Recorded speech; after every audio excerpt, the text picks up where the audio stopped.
50,000 Gazans have now been displaced, almost a quarter of the entire population, with UNRWA hosting 240,000 at schools across the congested region. Conditions are increasingly dire in the shelters. There is no water for hygiene, very few showers, and latrines are totally inadequate. Disease outbreak is beginning with skin infections, scabies, and others. There are thousands of pregnant women in our schools, deliveries are precarious, and we are sheltering newborn infants in these appalling conditions. Our ability to mitigate this situation is, of course, heavily restricted by ongoing hostilities.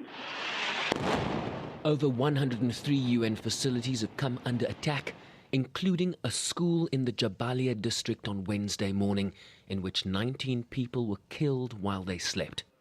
Under international humanitarian law, the government of Israel, Hamas and other militant groups must distinguish between military objectives and civilian objects, and between combatants and civilians.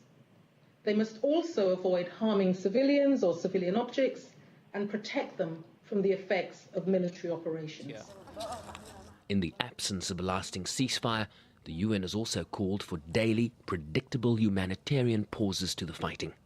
Council also heard that the small territory of Gaza that houses around 1.8 million people will become unlivable in only a matter of a few years, while highlighting Israel's legitimate security concerns, which must be addressed. The head of UNRWA again calling for the illegal Israeli blockade of Gaza to be lifted so as to allow for the urgent development of this increasingly isolated exclave. Shervin Brycepe's SABC News, New York.